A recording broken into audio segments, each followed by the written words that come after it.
Notre Dame versus Miami is almost here, and fans are fired up with questions.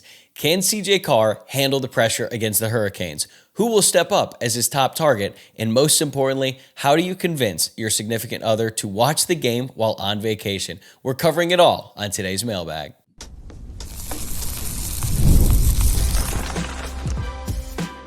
You are Locked On Irish, your daily podcast on the Notre Dame Fighting Irish. Part of the Locked On Podcast Network, your team every day. What is up and welcome in. This is Locked On Irish, your daily Notre Dame podcast. I'm your host, Tyler Wojciak. I'm a Notre Dame alum, producer at Fox Sports, and I've been covering the Irish since 2020. Today is Friday, August 29th, so happy Friday to you, and thanks for getting your day started right here by making this your first watch or listen of the day. This episode is brought to you by Game Time. Download the Game Time app, create an account, and use code LOCKEDONCollege for $20 off your first purchase. Real quick before we dive in, please take a second to subscribe to the YouTube channel or follow along on your preferred podcast platform if you have not done so already. And today, we have got the first Friday mailbag of the season, and I am fired up about it. You guys sent in some awesome questions this week, so thank you to everyone who submitted theirs. Today, we're going to talk about what CJ Carr will be asked to do against the Hurricanes and who could emerge as his go-to pass catcher in his debut.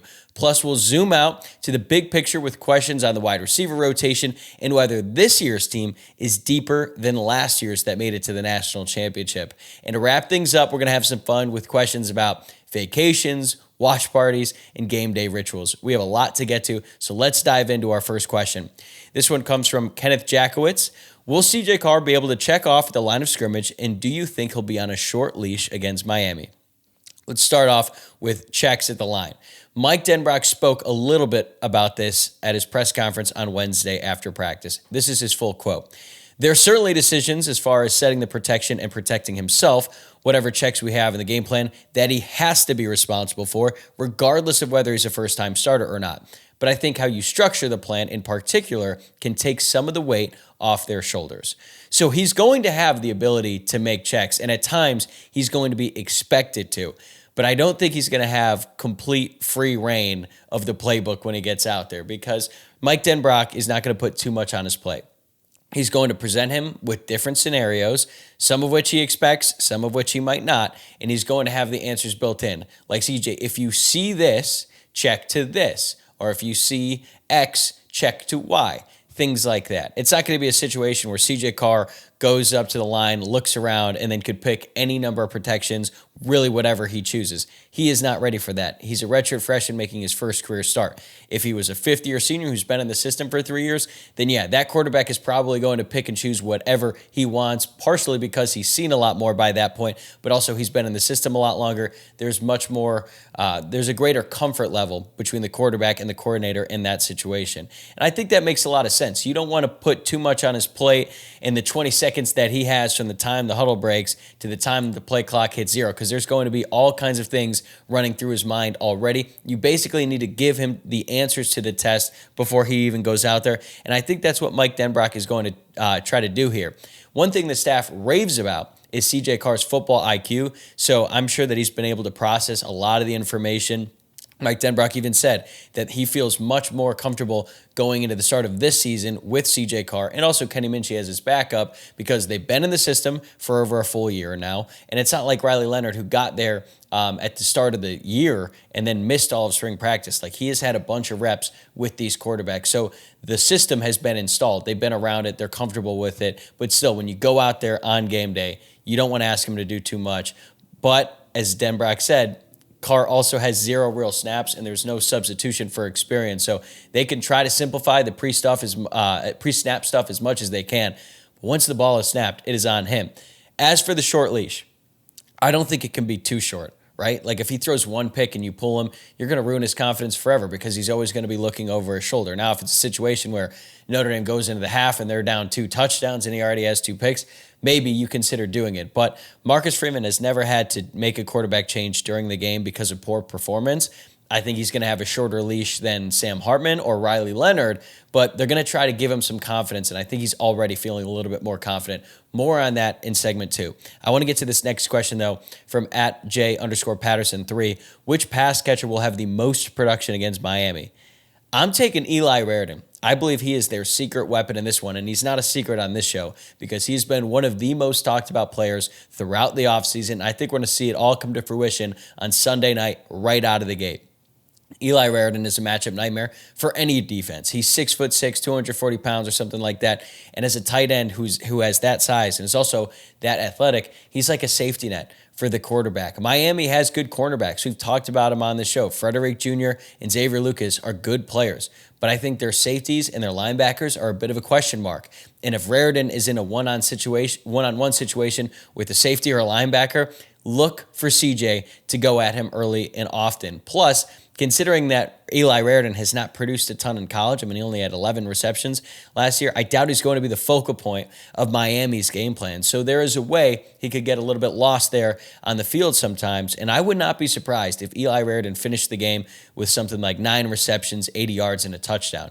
More importantly, I think he's going to come up with big catches on third down and in the red zone because he's a mismatch and because he's going to have advantageous situations when he's out there. If they put a cornerback on him, good luck with that, right? He's going to just overpower him. So when CJ's going to go out there and he's going to try to get into a rhythm early on, they're not going to be taking a deep shot to Malachi Fields like left and right. That's not going to be happening. But what could be happening is hitting Eli Raridan on a stick route or a flat route. Those start to add up. He starts gaining some yards after catch. By the end of the game, you're looking at Eli Raridan's stat line like, wow, he had a big game. I think it's going to be like Cole Kmet against Georgia back in 2019. All right, next question. At Drew Brennan 77, if the weather is bad on Sunday night, which offense do you think has the advantage? Which team has the better offensive coordinator if the weather is bad? So I just looked at the forecast. I'm recording this late on Thursday night. There is at least a 60% chance of thunderstorms in Miami Gardens, Florida, every single day for the next 2 weeks, except one. And the one day that it's not 60%, it's 48%. That is just South Florida in the summer. It is hot, it is sticky, and it's going to rain. I remember when I went to Miami a couple years ago, I was out with my girlfriend, we're on the beach, and we're having a beautiful day. Out in the water, it's like nearly 100 degrees. It's probably the middle of June at that time. All of a sudden, you hear the lifeguard blowing the whistle, and you're thinking, oh, we got to get out of the water soon. There must be a storm coming within, the next 30 minutes or so, because it had been beautifully sunny up to that point. Nope. Turn around. The biggest, darkest, scariest storm clouds you have ever seen in your life had basically appeared out of thin air, and we got absolutely dumped on. That could happen at any moment in Miami during the summer. Right now, there's a 70% chance of rain that night, and it's probably going to rain at some point during the day. You got to hope that it happens maybe in like the mid to late afternoon, so that by that point it's sort of gone and the skies can clear up a little bit. But I do think that it's going to rain a little bit. There's also a football game being played at Hard Rock Stadium on Saturday, so I am expecting rough conditions on the field. But assuming that ends up being the case, let's say the conditions are rough, I think Notre Dame has the advantage in the rain because they have Jeremiah Love. If both teams are going to try to run the ball, I'm going to take the team with the best running back in the country. And both of these teams think they have really good offensive lines. We're going to see how good they are out of the gate. I have faith that both of these offensive lines will be very good at some point in the season. But as we've talked about many times in the show, even the best offensive lines don't always come out clicking on all cylinders. So that is going to be a factor as well. I think back to what Notre Dame did last year with their offensive line, which had practically no experience in what they were able to do against a Texas A&M front who had 3 future NFL draft picks. They held their own in that game. I have no reason to believe they won't be able to hold their own again against Miami.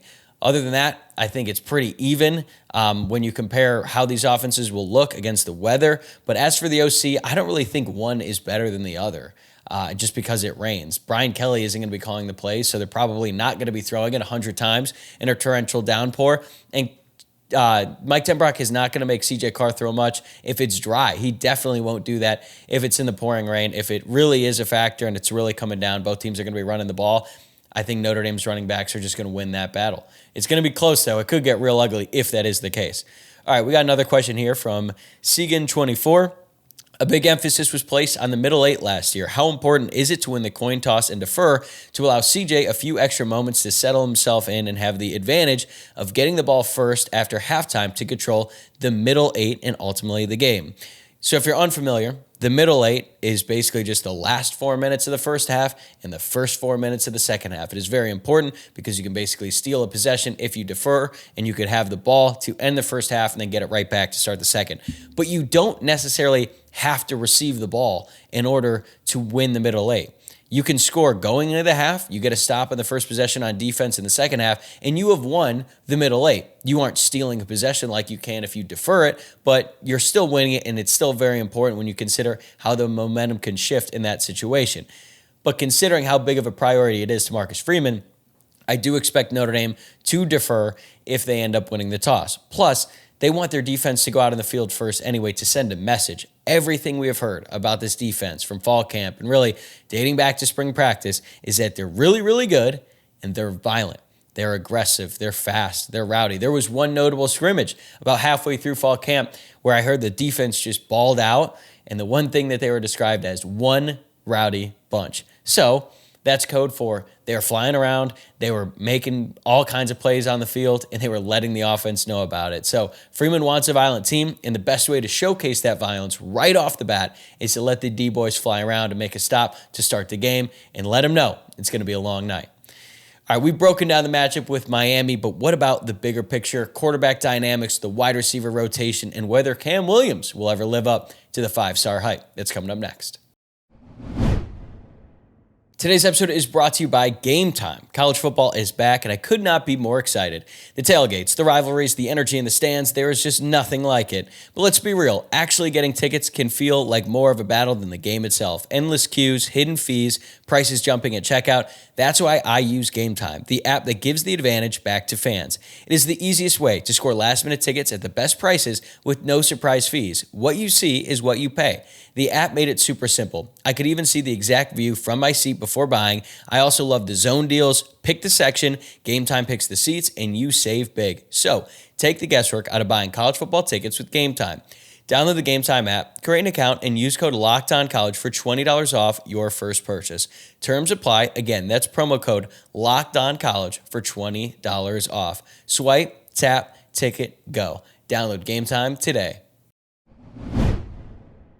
All right, this next question is really multiple questions that have been combined into one. Tyler Ward, 2043, asked, do you think the Irish would be open to using both CJ Carr and Kenny Minchey this year? And then my guy, Dan Benson, chimed in, and he brought up an old game when Notre Dame was playing Virginia Tech back in 2021 when Jack Cohn was getting pressured left and right, and then they brought in Tyler Buckner, and he ran right up the middle on the first play and got a huge chunk play. Like, would Notre Dame be willing to do that with Kenny Minchey this year in place of CJ Carr?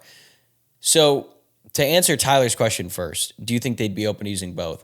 They're open to it if it's necessary. I don't think that's what they want to do. They want CJ Carr to be supremely confident in his role as the starting quarterback and as the leader of this offense.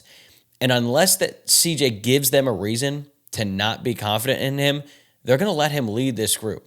If you bring in Minchey periodically, I think that leads to an unnecessary distraction for Carr, and he's going to start looking over his shoulder. Because let's say CJ drives all the way down to the red zone, right? You bring in Kenny Minchey, try to change things up, and then Kenny Minchey ends up scoring the touchdown. Like, that's going to probably feel weird for Carr. It's great that Notre Dame scored, but the psyche changes, the dynamic changes. And I understand that Notre Dame has done this in the past.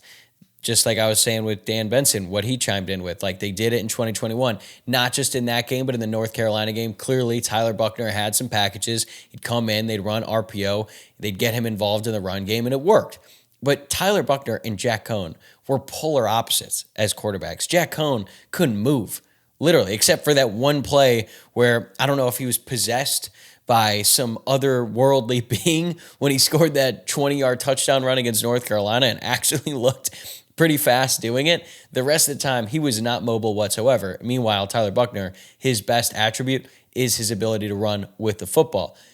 I think CJ Carr and Kenny Minchey are different, but they're not that different. And we've talked about this before on the show about how they're both mobile. And I think people get confused when I say that like Kenny Minchey is a more dynamic runner, because then they think I'm saying that CJ Carr can't run. That's not true. CJ Carr is mobile. He can make throws on the move. And if he has to keep the ball on a read option, he's certainly capable of doing it, and he can scramble and get a first down with his legs. But when it comes to running the designed run, like quarterback power or whatever plays that they were running with Riley Leonard last year, Kenny Minchey is better at that. Kenny Minchey has basically said so. Mike Denbrock has said so. Marcus Freeman has said so. Kenny Minchey is more of an asset in the designed run game, but they can both run. But it's not like Kenny Minchey is 6'4", 230 pounds like Riley Leonard was. So I don't really think it's worth it to bring Minchey in because I just don't think you're gaining that much. But if Carr struggles, like we were talking about earlier in segment 1, whether or not like the leash is going to be a little bit shorter, it's possible, right? But I do think it's notable how much more confident CJ looked during his press conference on Wednesday when he was talking to the media for the first time since he had been named the starting quarterback. He looked way more calm, confident than he did after his first practice at camp when he had to speak to the media when they all saw him throw 3 interceptions. Like, it's just different. I think he's more at ease with the situation, and he even said now he feels comfortable leading the offense because it is his offense now. Whereas before, you are kind of not just competing like with your throws, it's just a different dynamic when you're trying to lead the offense, but you know another guy's going to step in and be the leader as well. So it's an interesting dynamic at the time, but now that CJ Carr is the unquestioned QB1 here, he's going to take control, and he's not going to want to come off the field. He's going to want to be out there. He's going to want to score the touchdown or at least hand the ball off or be on the field when the offense scores a touchdown. So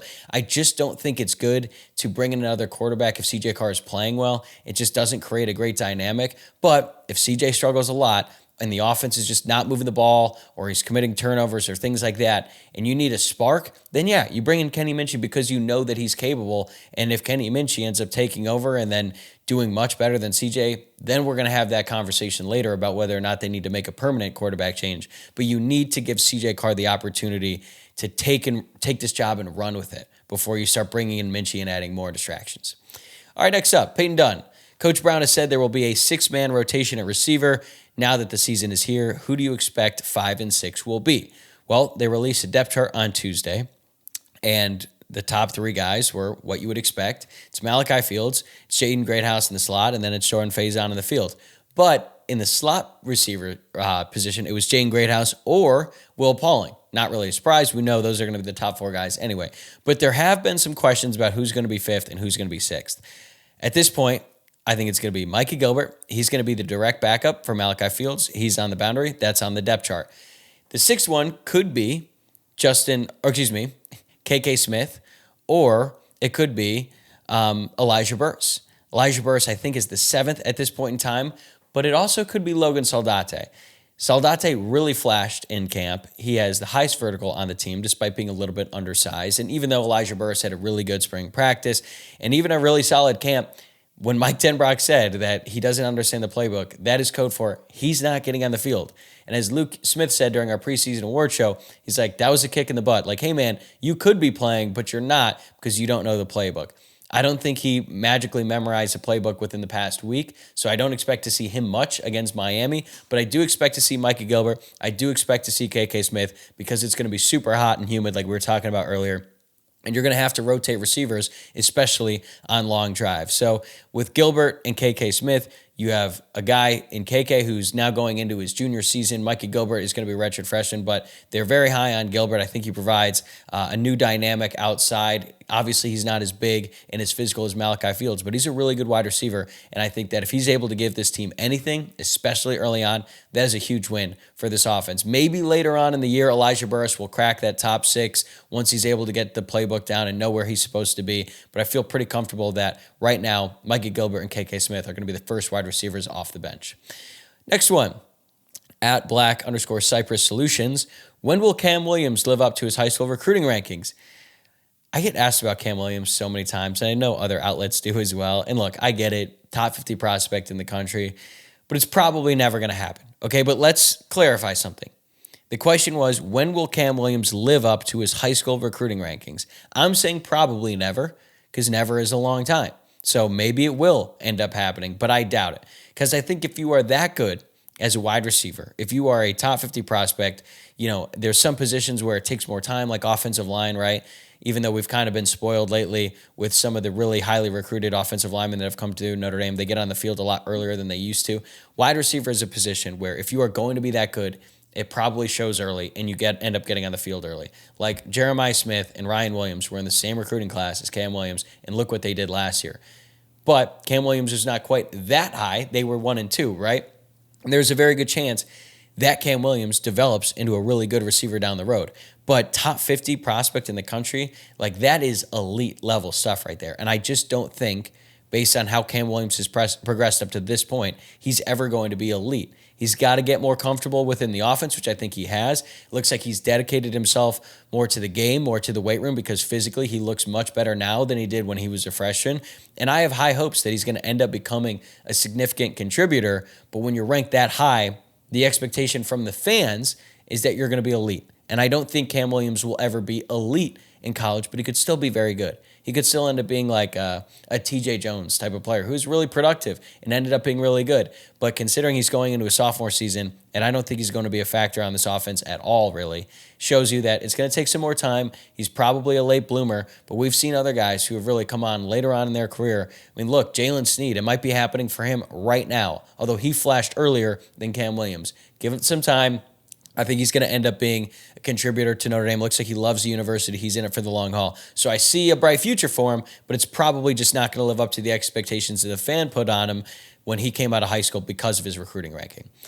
All right, we got another question from @Danny Feldmeyer.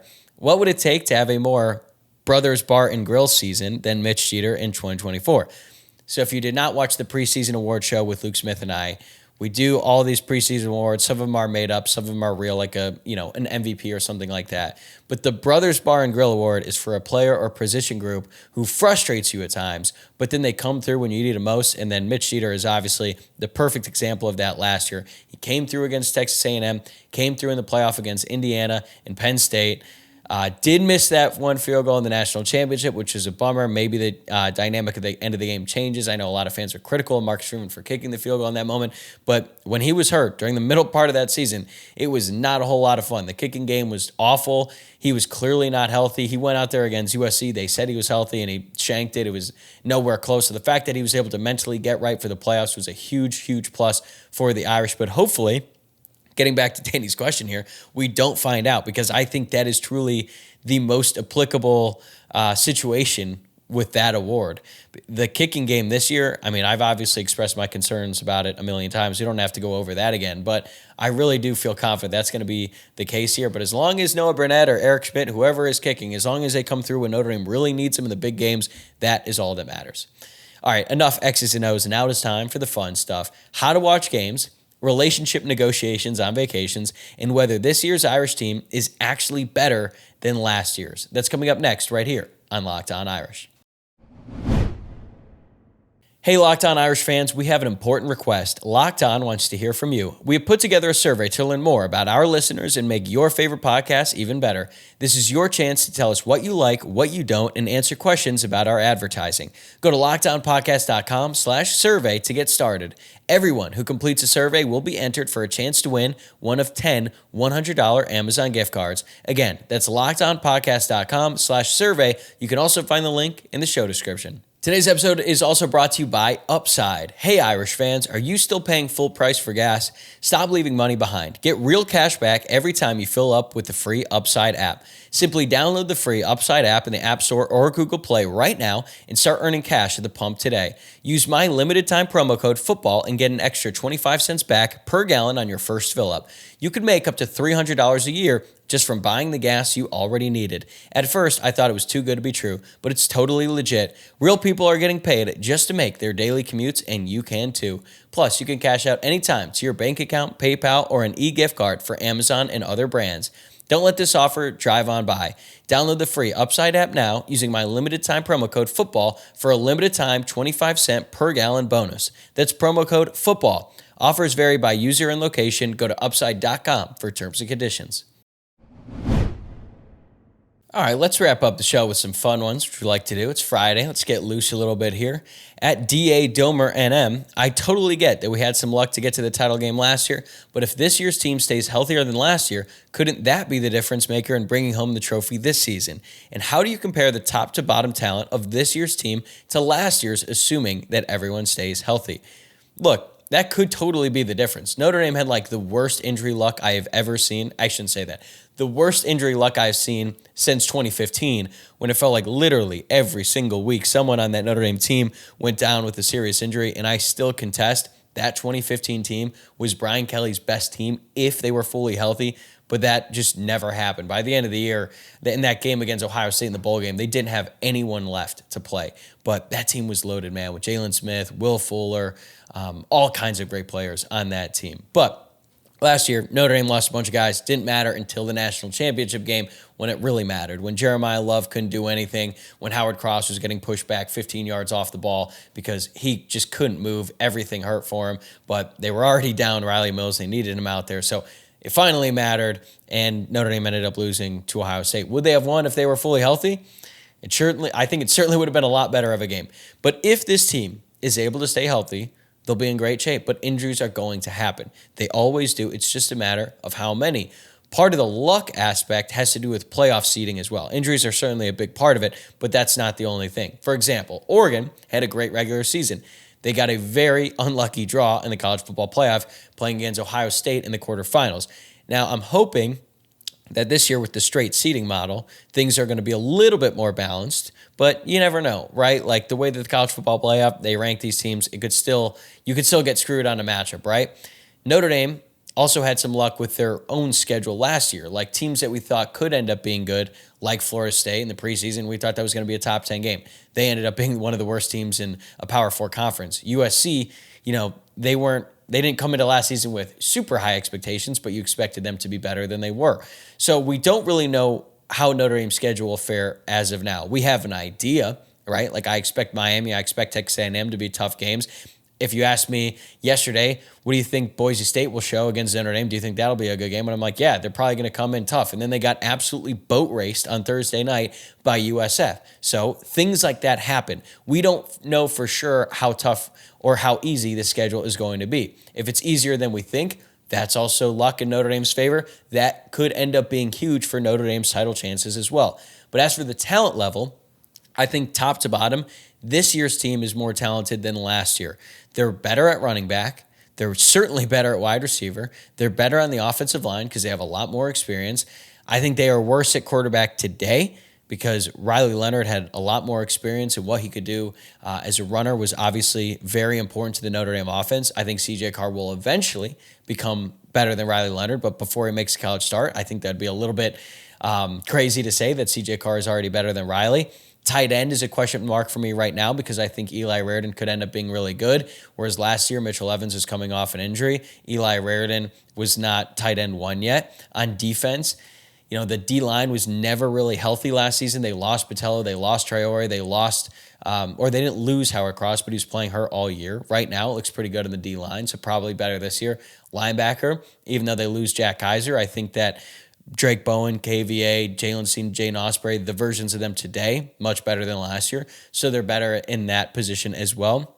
Cornerback, if Benjamin Morrison were healthy last year, maybe it's a different story. And then at safety, I do think that they are worse because they lost Xavier Watts, who actually just got announced as the starter with the Falcons. So big shout out to him. Not really surprised about that. When you look at the bottom of the roster, I think Notre Dame is better because it's another year with Marcus Freeman and his staff and the way that they've recruited and developed guys. Like they're a deeper team than they've been in a really long time. And as we saw last year, they're going to have to tap into that at some point. Injuries will happen. You're going to have to bring backups in even when you don't want to, and you got to hope they hold up. Last year it happened. I have faith that this year that will happen again. I don't know if we're going to see a situation like last year where one of the best players on the team, Benjamin Morrison, went down and then a true freshman filled in and was as good, if not better. That is extremely rare, but still, when you look at this team, I do think that they are deeper and more talented than last year's. All right, next one.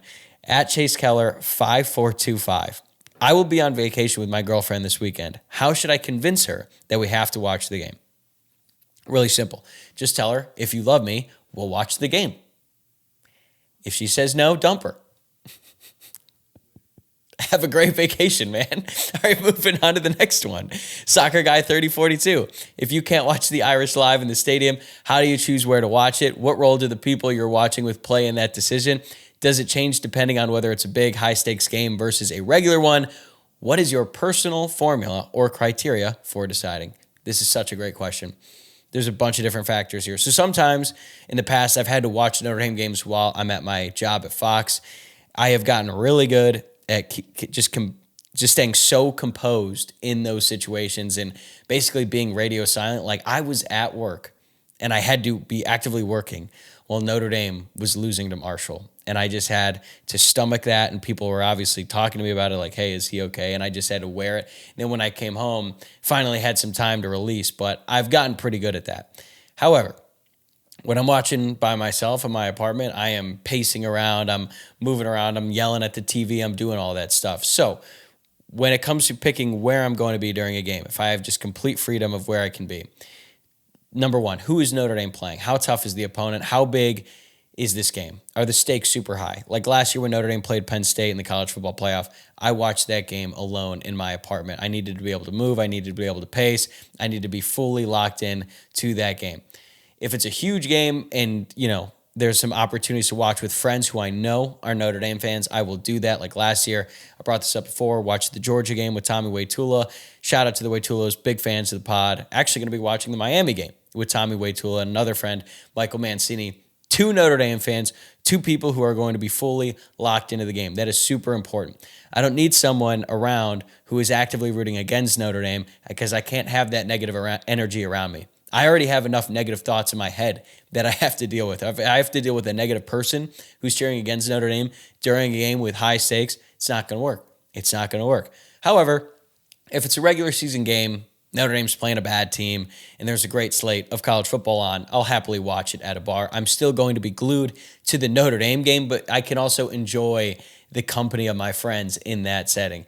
There's a good example of this. Last year, October 12th. If you remember, and you're on Twitter in the weeks leading up to the college football season, it basically went viral because some guy had looked at the slate and said, mark your calendars. October 12th is going to be the day. All kinds of great games. Red River rivalry was on. USC played Penn State. That was an awesome game. And then Ohio State, Oregon at night. There's probably some games I'm missing. Ole Miss, LSU was October 12th last year. And also, Game 5, the ALDS, my Cleveland Guardians taking on the Detroit Tigers. That game started at 10:30 that morning. So had that game. Guardians won. Great game. Lane Thomas grand slam. Sorry to all the Tigers fans out there for bringing up bad memories. But then just nothing but great football that whole day. I needed to be at a bar. I needed to be able to consume 8 different games at once. But Notre Dame was playing Stanford. So while there's all these great games on, and obviously being out in LA, the USC Penn State game is going to be on a bunch of TVs. There was one in the corner. It was on the Notre Dame Stanford game, and I made the bartender put that one on, and we get along great. So I was able to really lock into the Notre Dame game, watch that, take it all in. But during the commercial breaks and things like that, I was able to watch all the other great games that were going on with my friends, and it was an amazing game.